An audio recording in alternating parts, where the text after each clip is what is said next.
sa gas. Magka-clutch brake po kayo. Clutch brake. Ito yung paparkingan mo, ma'am. Yung unang slot na to. Ito. Ang gawin, ma'am, Sabi daw, in-neutral mo muna. Yan. Oh, anong sabi daw? Ayun, sabi daw. Oh.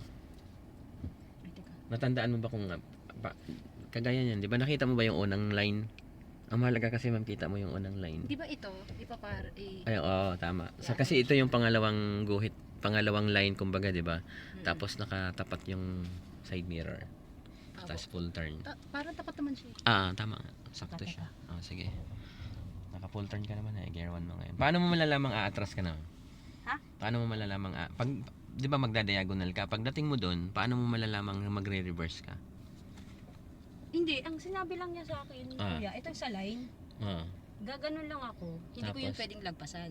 Tapos pag nakita ko rito yung unang line, yung una. Yung makita mo, pag nakita mo dito. So ito pangalawa, di ba? Oo, So, pag nag-diagonal ka, basta tama 'yun yung hindi ka lalagpas sa line kasi 'di ba sa mga mall may naka-park sa kabila, 'di ba? Huwag mo lang siyang lagpasan. Basta pag diagonal mo, nakita mo dito sa side mirror yung una. Katabi. Oo, kasi pag halimbawa mo may kotse dito, may kotse doon sa kabila, yung una. Makikita mo dito sa side mirror mo yung gulong nung nasa unang sasakyan, yung pinakadulo niyang gulong, saka ka mag-reverse. Kaya dito more on dulo din ng line halos ang makikita mo. Sige, forward ka na, dahan-dahan lang. Para cute ang move. Clutch down. Yun, nabigla yun. Okay, start.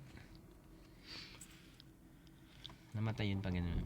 Okay, sige, gear 1 ulit. Sobrang konti na nga lang. Sige. Gear 1. Ayun na. Ano yun, ma'am? Kulang ka sa gasoline? Clutch mo muna. Ayan. Ang gagawin mo, titimplahin mo siya. Lagyan mo ng konting revolution bago mo angatin si Okay. clutch. Gear 1 ulit. Teka lang. Hindi lang, i-gear 1 mo muna. Huwag mong unahin si clutch kasi mamamatayan ka lang ng makina niya. Magre-rev ka ng konti. Kasi inisip ko, pagka ginalan ko, tapos binitawan ko. Sisibat yun. Kaya ang gawin nyo, ma'am, gradual mong iaangat si clutch. Hindi mo siya bibitawan agad-agad. Kasi pag binitawan mo siya agad-agad, mamamatay lang yan. Pag-parking kasi. Kaya ganyan, pagpa-parkingin kayo sa LTO, kailangan mabagal ang takbo. Yan, clutch down.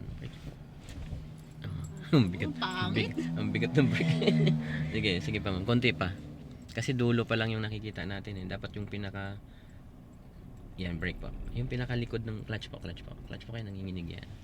Ayan, nakita mo na yung yun yung unang line, ma'am, yung may gutter na yan. Siya yan. Basta. Sige. Okay, sige. Reverse ka ngayon. Yan, luwagan mo konti si brake. Tumutunog Yan. Luwagan mo na. Kahit bitawan mo na, okay na yan.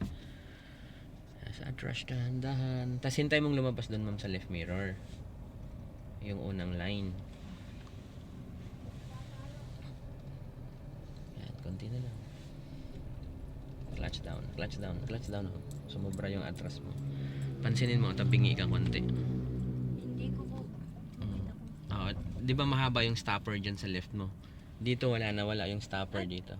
Yung kasi stopper, ma'am. Ito na yun. Oo, yung stopper po dyan, ma'am, yung dilaw at saka itim.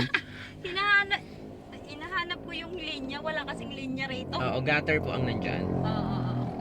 Sige lang, ang gawin, ma'am, dagdagan mo yung bawi doon sa left para lumabas yung stopper dito.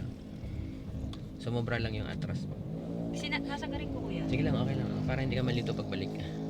Tingnan mo dito, di ba walang stopper? Clutch, ayun o. Basta madali kang mamatay, ma'am, pag hindi ka naggagas. Dapat, ma'am, gasoline. Unahin mo yung gasoline bago mo angatin si clutch. Naka-reverse na yan. Yan. Unti-unti mo na. Timplahin natin ang gasolina mo konti. Yan. Clutch down. Brake, clutch down. Brake po. Kamusta yung stopper? Meron na dito, di ba? Dyan. Dito rin.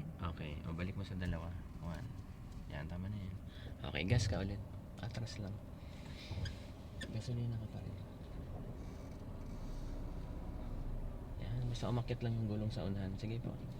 Gas ka pa, ma'am. Yan, clutch mo na. Clutch pa muna. Brake po. Brake po kayo. Yan, gasolina ka ulit, ma'am. Kasi nararamdaman mo nanginginig, di ba? Ibig sabihin nun kulang sa gas. Gasolina ka para umakyat. Lagyan mo ng power. Yo. Clutch konti. Yun na, brake ka muna. Isip ko baka maano eh. Ayun na yun, nauntog na nga. Nauntog na? Nauntog na tayo sa stopper. Kaya hindi siya tumuloy sa pag-atras. Okay naman yun, tama lang naman yan. Kasi yun yung purpose ng stopper, salagin ka niya para hindi masira yung pader. O, neutral mo na. Neutral mo na. Kasi try natin ulit doon sa may poste na yan.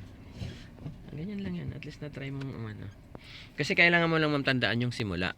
Oo. Yung procedure niya. Ito